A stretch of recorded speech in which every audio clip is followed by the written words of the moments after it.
welcome to the fifth episode of the Most Serious Podcast. In today's episode, we have a very accomplished guest with us. He's given a TED talk, he has founded a startup, he has done multiple internships in different companies. He's now going to Cornell this fall.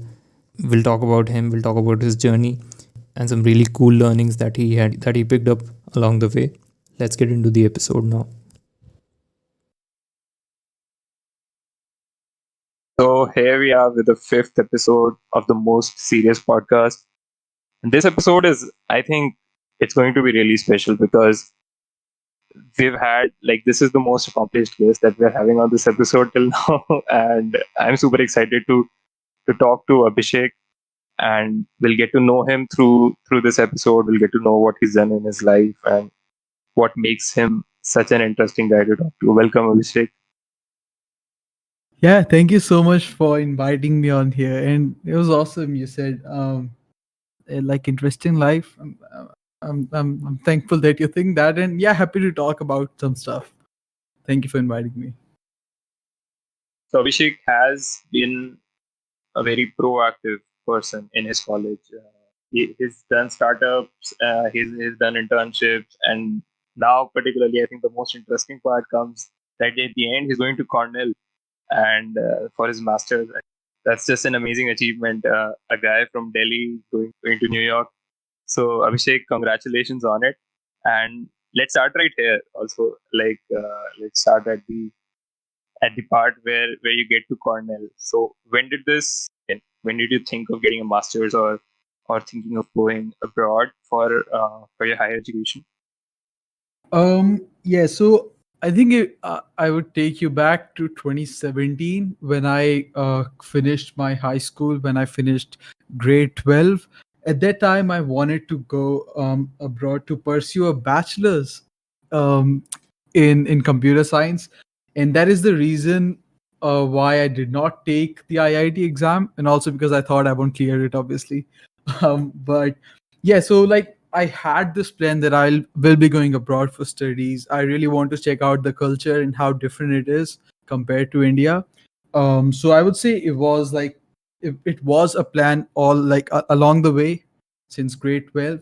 But I think it really became concrete in third year. That is last year around June, July, when I decided that okay, startup and everything that was cool, and now I think it's time to get a formal education in some business related field. And that's when I thought, let's take these tests and everything, let's get the LOR, let's write the SOP and apply to some grad programs. Yeah, I think this part of you being into you being interested in getting your education from abroad. I think that makes sense because first of all, everyone who I think does something interesting, they all start at the common standpoint, not being able to tell themselves that they can do the IIT JEE exams. People have gone and done amazing things, but that IIT exam still haunts every one of I think Indian Indian students. So that's just how it is. But the thing that I'm particularly interested in is why did you think that? Also, I know most of the colleges must have accepted you as a student. So, what made Cornell strike out? Did you have a knowing of the culture, or is there something that resonated with you that you were particularly interested in going to Cornell? That's a good question. Yeah, I did get admits from some of the really good schools like Duke University, Tufts University, Northeastern. And I actually yesterday withdrew my application from Columbia, but I'm sure that would probably be an admit as well. And talking about why I chose Cornell over these other schools, I think one of the main reasons is probably the location. And I know a lot of people will be like, what the heck? Cornell is in Ithaca. It's probably the worst location you can choose because it's really far from the New York City. Um, and but yeah, for me, I want this experience of grad school to be relatively calm and peaceful.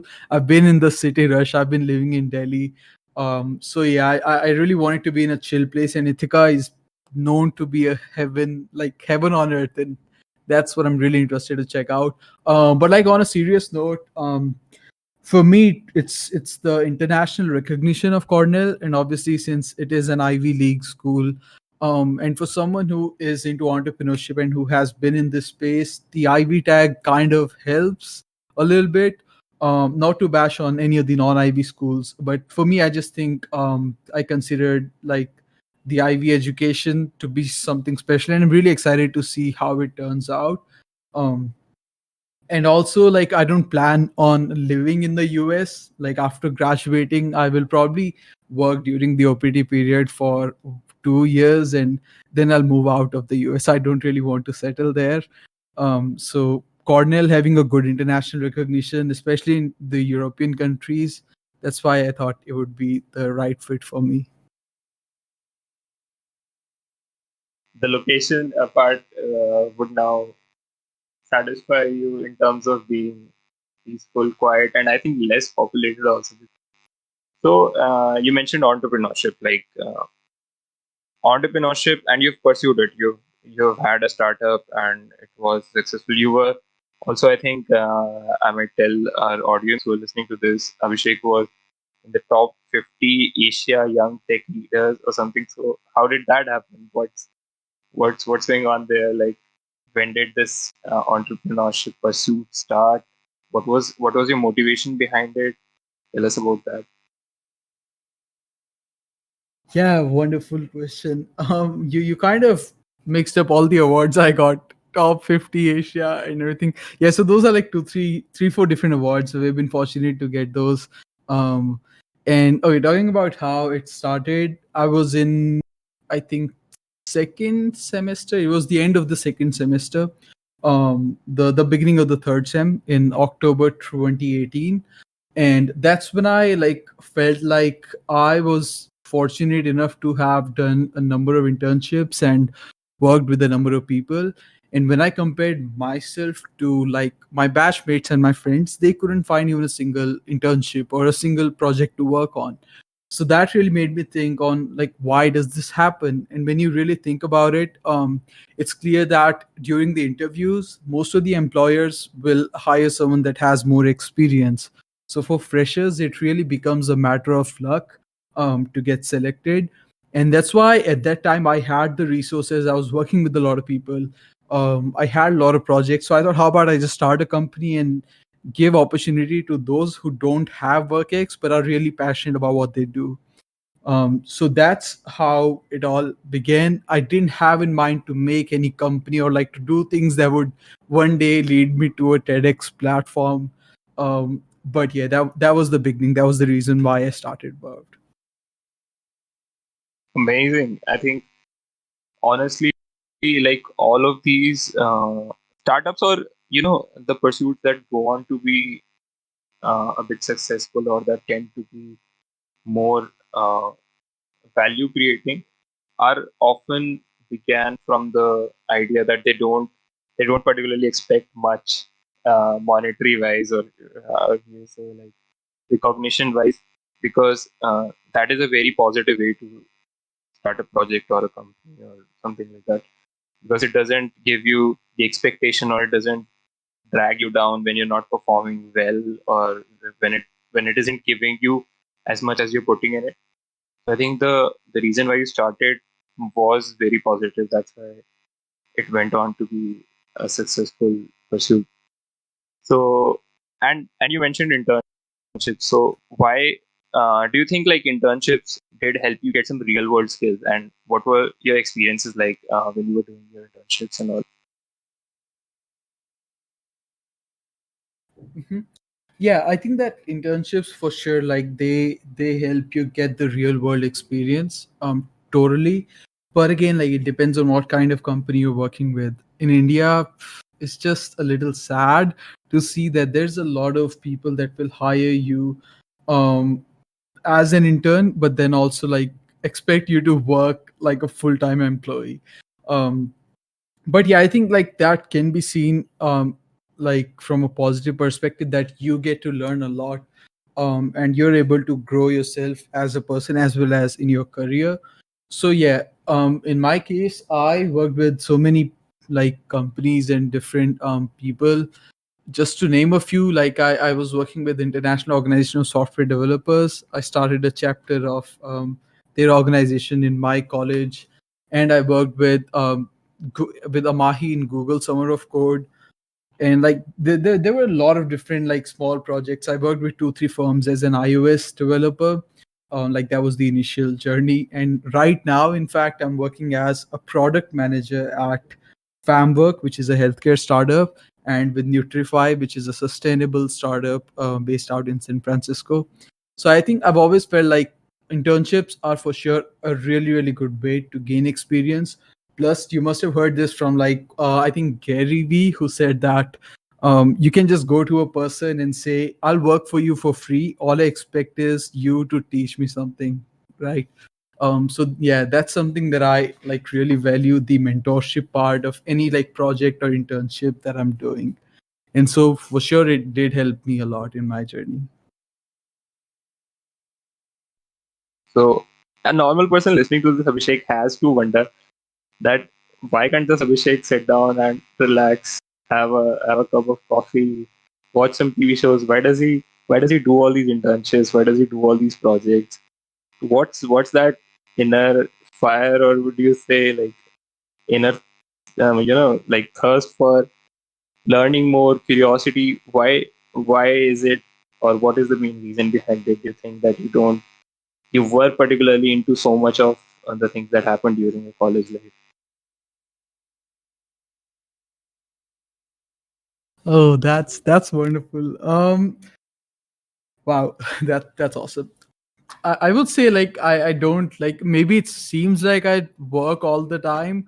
I Because it does. Like I have talked to people like in conferences or in any other talk that I've given in person before the COVID situation. Um, like people do think it seems like I work all the time, but like that's not quite true. I used to go to the movies every single month, sometimes every second week when I was like in first, second, third year. I used every single day. I used to watch Netflix. I used to play a lot of games. But yeah, like looking from a third person perspective, I would say that I worked like crazy for sure. I was consistent in doing everything. At one point, I was working with 3 different companies, 3 different startups on 3 different projects. Um, but yeah, I think it was just this fire of like not being able to get into the like top schools or something. I would say like I didn't take the IIT exam, but I prepared for it for 2 years. And when I got into like this school MSIT, I knew that it's not the best school, and obviously I would have to work my ass off to like make a successful life. I read the seniors that got placed in Germany, specifically Manoj Pandey. I always talk about him. He's been such an important figure in my life. Um, so yeah, studying those people, I knew like all of them, they grinded like crazy. Since the first semester, they started learning things. They were always looking for internships and opportunities. So that was the case with me. I never really said no to anything. I was always after, okay, what do I do now? What do I do next? How can I proceed further in the career, right? How can I keep climbing the ladder? But I would also like to add that now that I've done it, I highly advise to not do this, like to not do what I did. You cannot be all about making a career. And also like around the time when I had this realization, that's when I gave my TEDx talk, "Don't build a resume, build a life." A lot of times we might get lost in just working and working, but the question is, what are you working for, right? So you need to like set your priorities and also focus on all aspects of your life, I would say. Um and yeah, I think that's what I have to say for that question. Like we need to really manage all different things. You don't have to hustle and hustle. Like I hate the concept of hustle. I love Gary Vee, absolutely, he's a great guy. But like when people like him or I won't say any like names, but when people say hustle and always keep working, that's just totally bullshit. Don't do that. Don't do that. Focus on your health, hang out with your friends, do all of that stuff too. But also like have your priorities right. Okay. So throughout the week, like have set days that I'm gonna work. This time I'm gonna do this. I'm gonna go to the movies. I'm gonna hang out with friends. I would say that's important as well, but also like don't get too relaxed, since now is the time when you can explore all these things and travel to different places and try things out, fail and try again. So yeah, I mean that kind of like I hope that answers the question. Uh, yeah, I think that you put it in a very absorbing manner. I think it makes you think about how you view your projects or how you view the things you have to do in life, and it gives a entirely, because if someone is hearing to this and they read about all your achievements, they would certainly go like, it is a no-brainer that I would want to have a resume like this. But also when it comes from a like a genuine interaction and you telling someone that it's not all about that hustle, it's certainly important and it puts you in a very improved position for a better career. But you must not neglect, I think, these years or this time without being very conscious about it. I think that's a very very important learning that most of the people listening to it will be able to resonate with them. So one guy that you told that you're not very much happy about the hustle culture. I think you should check one person who's a very chilled out person, David Goggins. Have you heard of? So can you repeat that about Uh, whom? there's this guy who's very relaxed and he doesn't like uh, tell people to work their asses off or something. David Goggins. Have you heard of him? I have heard the name, but I don't specifically remember like who he is. You should certainly check him out. I think you'll get all your answers there. That guy, that guy changes people's lives by telling them to relax. I think you should check him Oh, okay. Yeah, out. no. Okay, okay, yeah, no, obviously I know him, man. I've watched so many of his Uh, videos and stuff.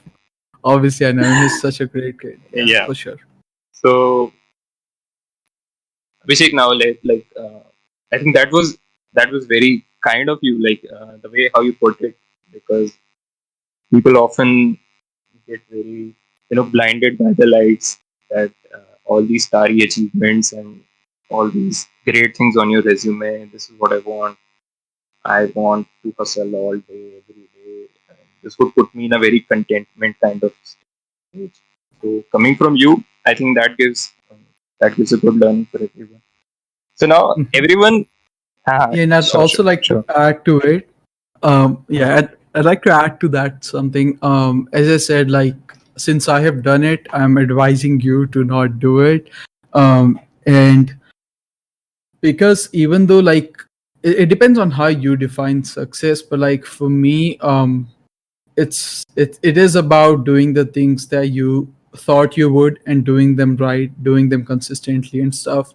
But like I also think that it's really important that you take care of your health, especially your mental health and your physical health, and that is something that I completely neglected in my journey. So if I really think about success, I don't consider myself successful at all. I wish I had focused on my like health more, and it's fine if I didn't make it to TEDx, or it's fine if I didn't make it to Cornell. It's fine if I didn't get those awards, but I would be, I would have the peace of mind which right now I don't have, and I think we'll talk about that more we when we move forward in this podcast. But yeah. Yeah, sure. I think that is one, because this aspect of you see achievements, no one ever really talks about, because I think you were humble enough to address it, but most of the people, because it kind of shows like it's kind of opening yourself up like quite honestly, because when you've achieved some things in your life, you don't want people to look at the insecure side of you, or you don't want them to see that this person also doesn't have something that he looks like he has achieved everything, but there's also something that he's missing out. Yeah, totally. And yeah, also the thing is like I want people not to just think like whenever they look at someone, don't just look at their achievements and be like, wow, this person did all of that stuff. Know that everyone has their struggles, right? So my entrepreneurship journey, it all went really good. It was going well. It was on such a great path. We were about to partner with United Nations, World Merit, and all these great organizations. But then just because of like how messed up my mental health was, it was to the point where every single night I used to have literal nightmares. Like every single night I had this anxiety. I would wake up and just keep thinking and thinking and thinking. So I would just like to say that don't get stuck on like all the like glamorous things and working your ass off for those things. See what really truly matters to you. um and yeah, just be careful of how deep you're getting into something, and don't get lost in that journey. That is something that a lot of people, I've seen a lot of people do it, and it's really not good. Like once you lose that peace of mind, it's hard to get it back and get back on track. So like just be careful since the beginning. You're in college. Try to do it all, but also like know that you don't have to do it all. Try to do the things that you think are important for you, and one of those things should probably be your mind. Okay, we really neglect our mental health, which is something very serious and something that I talk about a lot. So yeah.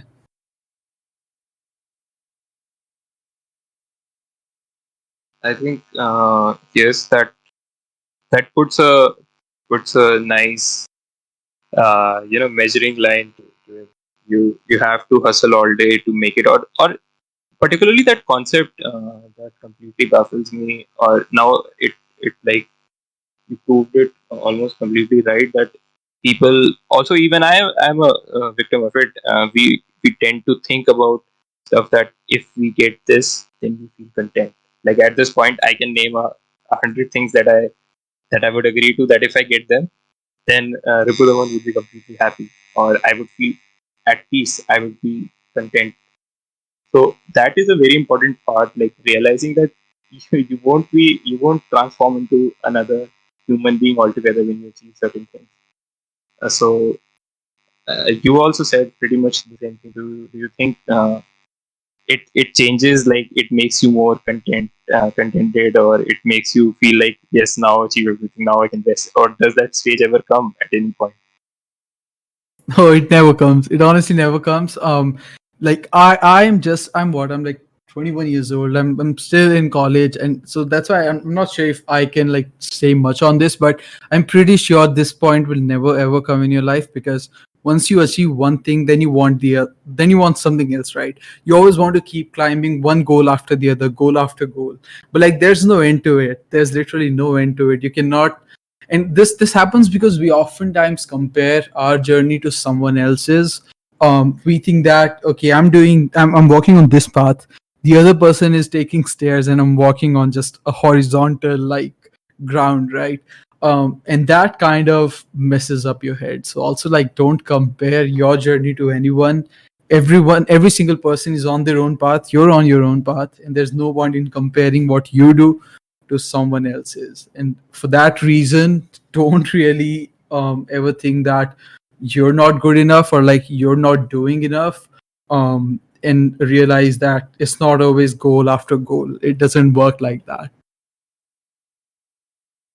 Yeah, I think if we are able to, but even if personally I am able to have that thought, like at the back of my mind, it would help me out in a lot of situations. It calms you down a lot, because the certain primal instinctive action that you unconsciously take when you're trying to achieve a goal or something is, you look around and you get like, why is this person ahead of me, instead of seeing that what progress have you made. I think that's really important, and that's what you are all about. So I hope people, or even me, that I take this with me in my future endeavors in life, that it's not always about comparing or getting to. So also, like, everyone talks about successes, the flashy or the things you've done in your life. I think you would, since you told a lot about it's not very all flashy overall life. So which failure particularly strikes out for you, which taught you the most, or which transformed you the most? Um, yeah, for me, I didn't really like it. Maybe it will sound weird, but fortunately, I was able to succeed at most of the things that I did. Like now for this like grad school thing, I got rejected from my dream program, which was Stanford. Which is fine because I really love Cornell and the program. But like talking about my prior like journey, I cannot really recall any particular failure. But like talking about failure in life, I would say again like the same thing that I said before, the mental health part, that I completely like neglected it, and I started having so much anxiety, and like I was always stressed out thinking about things, and then sometimes I wouldn't even do anything. I would just sit and think and think and think. At the night, I would just I couldn't even sleep properly, right? So like all these things I consider like I really failed at this part, at taking care of my health.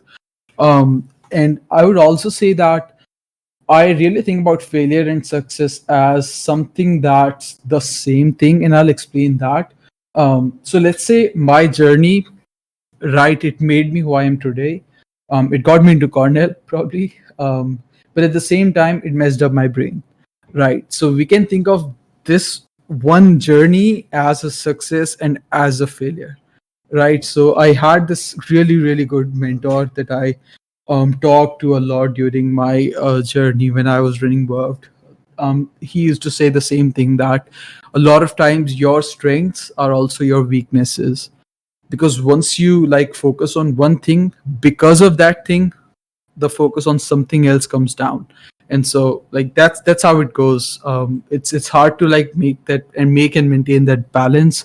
But yeah, like that's what I think. I think my journey, I could say okay, everything turned out great, or whatever, but I also think that I kind of failed on this journey. Like my journey was a failure as much as it was a success. So that's how I like to think.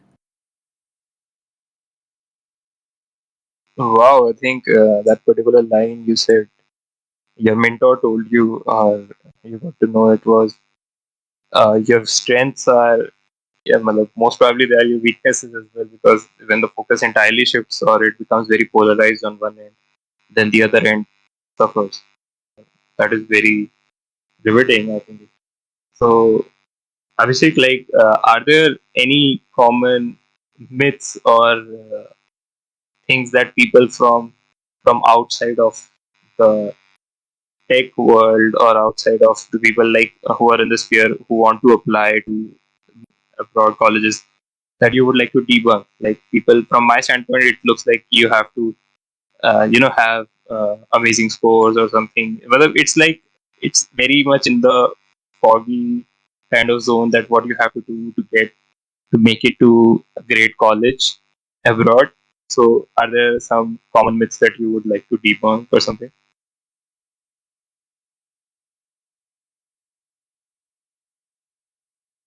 Yeah, for sure. There are a lot of things that people think is true, but it isn't. For instance, like a lot of people have asked me, "Hey Abhishek, how much percentage do I need to get into an Ivy League school, or like how much GRE scores I need to get into a top 10 college?" Uh, and I would like to say that that's not how it goes. Like you cannot just be good at one particular thing and get into a top program. That's not how it goes. These schools in the US, they do what's called a holistic review of applications. So what that means is that they focus on every part of your application. It's not just your GRE scores. It's not just your GPA, or not just the experience or the internships that you've done, right? They look at all of it as a whole. So I would say for this reason, you need to focus on everything and give your best in everything. I know a lot of people think that they can score good in GRE to cover up for their low GPA, but I would say that's not entirely true. I mean, why cover up? Like, maintain a good GPA, get good GRE scores, because a lot of times, like, things might not go your way. Like in my case with Stanford, I strongly think that my profile was really really good for the program, but just because of the GRE, I got rejected. And why? Because these like application review, like the admission committee, they have these internal criterias, like the GRE and the GPA, that they use as a negative filter.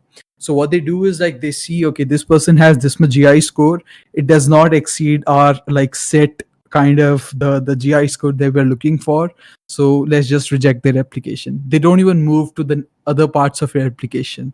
I know a lot of schools do this. I read it in this article. You can find it easily online. Just search Stanford MS 2009. It was written in 2009. So yeah, like that's how it goes.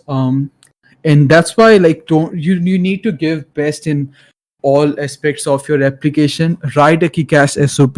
But yeah, for sure, SOP is probably the strongest part in your application, the one that has the most weightage. And then the LORs are also the strongest, because whatever you write in the SOP, the LORs are actually verifications from the people that have worked with you about those things that you have written in the SOP. So that's what I would say. Like, focus on your SOPs and LORs the most, and obviously you need to get a good score. But don't think I'll score 320 and I'll be fine with these schools.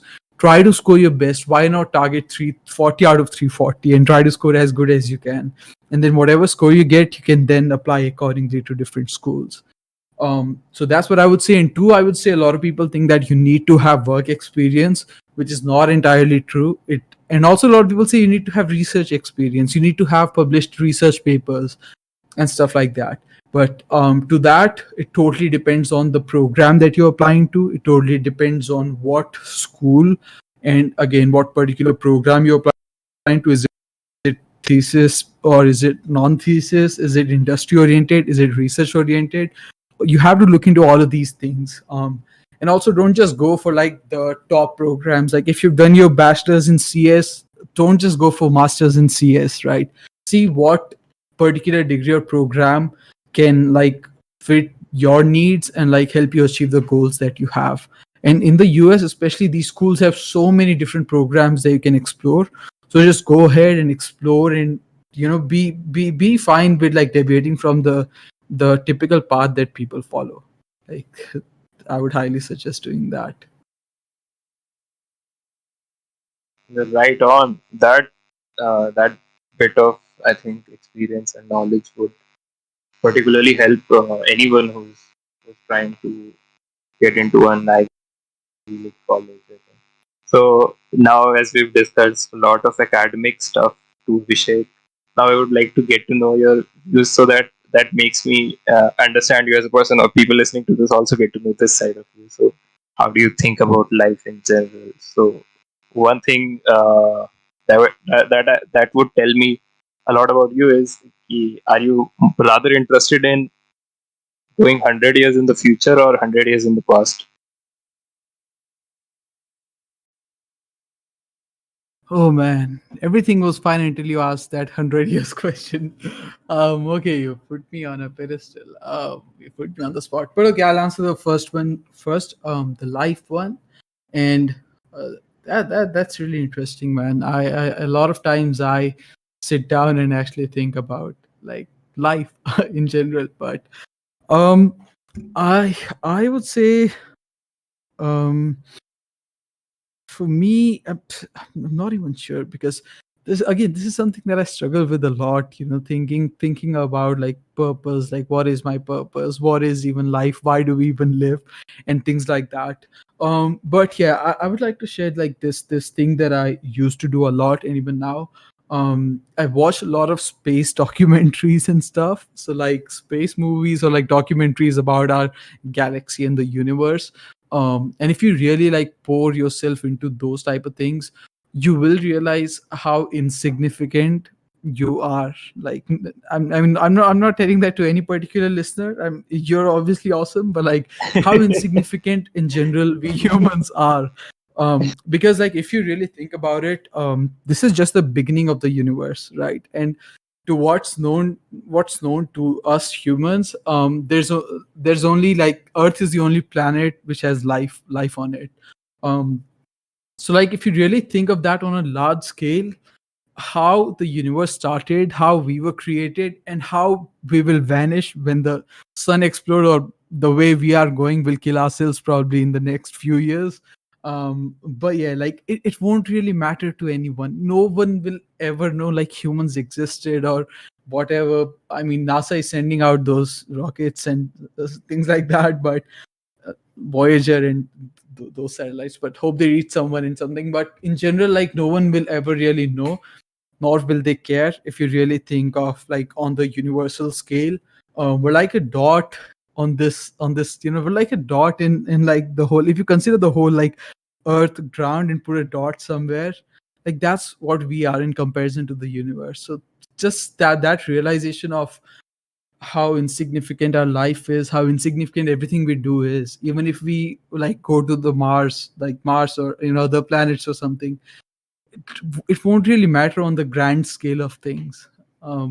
So yeah, like that's I like to think in those terms a lot, because that makes me really focus on my journey and realize, because of that particular reason that we are so insignificant, it is so important to try to be significant and try to do the things that you are passionate about. There's no point to listen to someone else. There's no point to do what everyone else is doing. There's no point to go to college after school and then get married and then this and that, get a job and die. Like there's no point in doing what everyone else does, right? So just find what you want to do, make your own journey, create your own journey. If you see any of these successful people out there, you will know that their journey, if you study their life, it's not like us. It's not like this typical path that everyone followed. They had something. They followed their heart. They followed what they wanted to do. So yeah, I would say again, realize you're insignificant, and but for that reason itself, you have to truly follow your heart. Like there's no point in not doing so. There's only one life that you get. Maybe some of you believe in like life after life type shit, but yeah, whatever. In this particular life, you have one. You have a few years to live, and just make the best of them. Like every single day you wake up, just try to do what you want to do, and it's just so amazing, man. Like really, I absolutely love thinking about our insignificance and thinking about we don't really matter to anyone else outside our galaxy.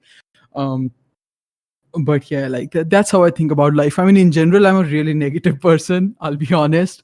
You won't ever feel that though. I never send out negative energy. Even in my YouTube videos, I'm always positive. Even in person, I'm always positive. But like I don't know, man. I struggle with like such things a lot, and that's why I try to not overthink or think about them.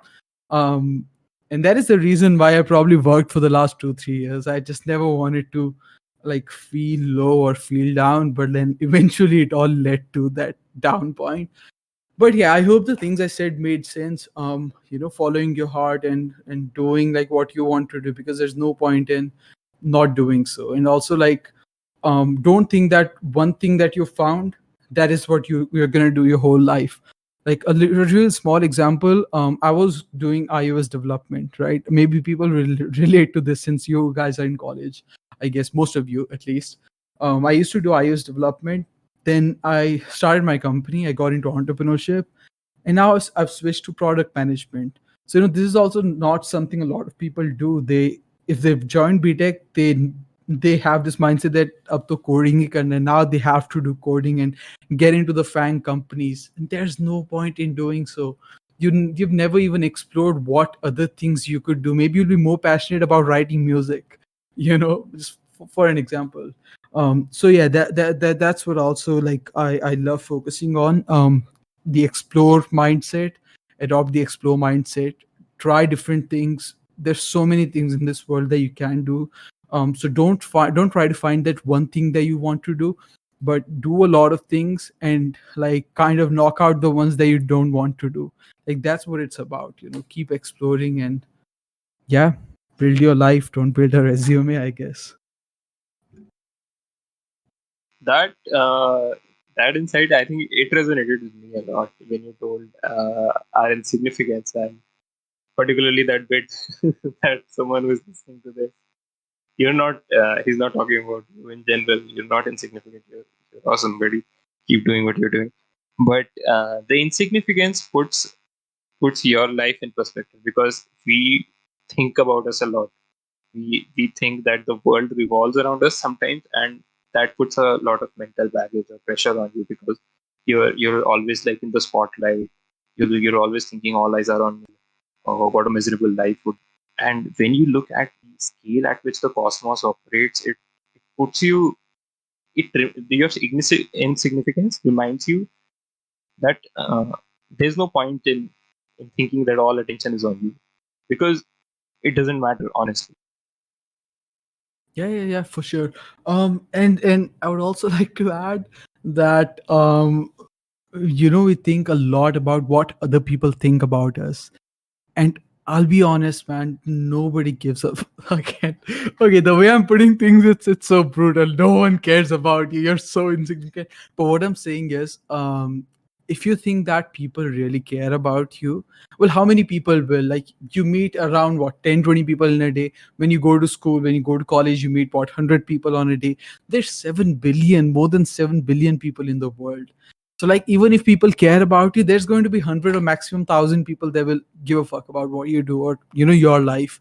So like just think on the grand scale. There's 7 billion people. Why does the opinion of these few 10, 20 people matter to you? And keeping that in mind, like don't think you have to be the most popular person here, the most smart person in this room, or in this like place. In fact, you should be the least smart person. You should be the most eager, the most curious person, I would say.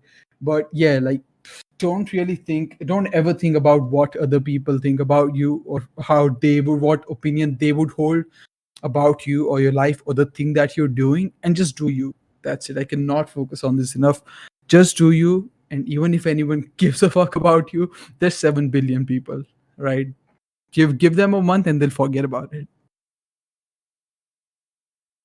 That is very nice to hear, because it it makes you realize that it's okay to fail, it's okay to try new things, and it's probably better, not only okay to not follow the given routine or the given layout that you're presented at probably seventh, eighth grade. That go on, follow this, and you'll be happy. You'll live happily forever. So this real world knowledge, I think, will benefit anyone who's listening to this. Now, coming back to that question, I think which will probably bring us to this end of this episode. So, 100 years in the future or in the past. Oh, I hoped you forgot about that. But okay. Let's see, man. Let's see. 100 years into the future, what will I be able to do? I don't even know. I don't even know where I'll be, what I'll do. 100 years into the past, I don't know, man. I would probably choose 100 years into the well, actually, I would choose 100 years into the past, to be honest. And the reason for that is like there's actually one specific like direction that I'm thinking this from, and that is like sustainability. If you see like what we have done, what we humans have done, like one thing I would say is humans are amazing, right? What we have done, it's fantastic. Like growing from those monkey type, like the like that stage of human beings, like how we evolved and reached the point where we are today. We have all these great technologies and stuff, and whatnot, but we've also made a lot of mistakes, right? There's been so many world wars and like those kind of stuff, and we've also like we're on a way to literally kill ourselves. We're on a way to kill our planet. So maybe if I would have the power to make those changes, maybe why not going 100 years back and trying to change a few things so that we can be onto a better path, I guess. But yeah, that's what I would say. Let's go 100 years into the past.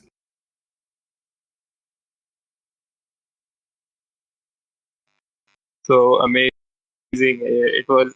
I think I also asked this question to someone else on this podcast, and the view you presented was a very, taking everyone together kind of a view. So people are kind of interested in, hey, 100 is in the past, what do I get to do, and 100 is in the future, what do I get to do? So the way you put it was very, it was like in a caring sort of manner, thinking about all of the humanity and you.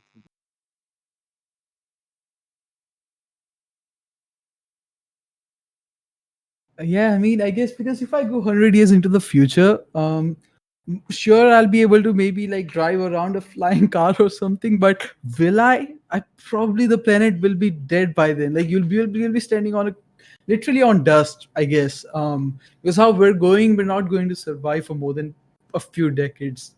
Surely not if we don't do something like to deal with the climate change and stuff. But yeah, that's a really interesting question. I'll ask that question to more people around me. Awesome. So it was great having you, Abhishek, on this podcast, and I'm sure, and I wish you all the best of luck in Cornell, and I hope we have you again on this show in the future, so that people do get to know more of Abhishek. For sure, man. For sure. I'd be happy to be back, and thank you so much for wishing me for this Cornell journey. I'm really excited about it, and also thank you for inviting me. I hope the listeners got to maybe learn something. I know my journey is kind of boring, I guess. I mean, maybe you'll find it interesting, maybe not. But I hope you liked a few things that I said, and I hope if you can take one thing away from this podcast. And also, I would love to say that feel free to message me anywhere online and just let me know what's your key takeaway. I love to see that, and it's always good to like for your own, if you really think about what are your key takeaways and like think about them over and over, this will be meaningful to you. Like this will stick with you in your head, because we'll watch a lot of podcasts and videos and they just like things just roll over our head. So I would say feel free to do that and let me know, man. Let me know if any of you need any help, any guidance or anything, then let me know. You can easily reach out to me. Just search Abhishek Sanasanwal and you'll find some place to reach me, I guess. And with this, we conclude this really awesome conversation. I hope you enjoyed it, and we'll be back again with another great episode.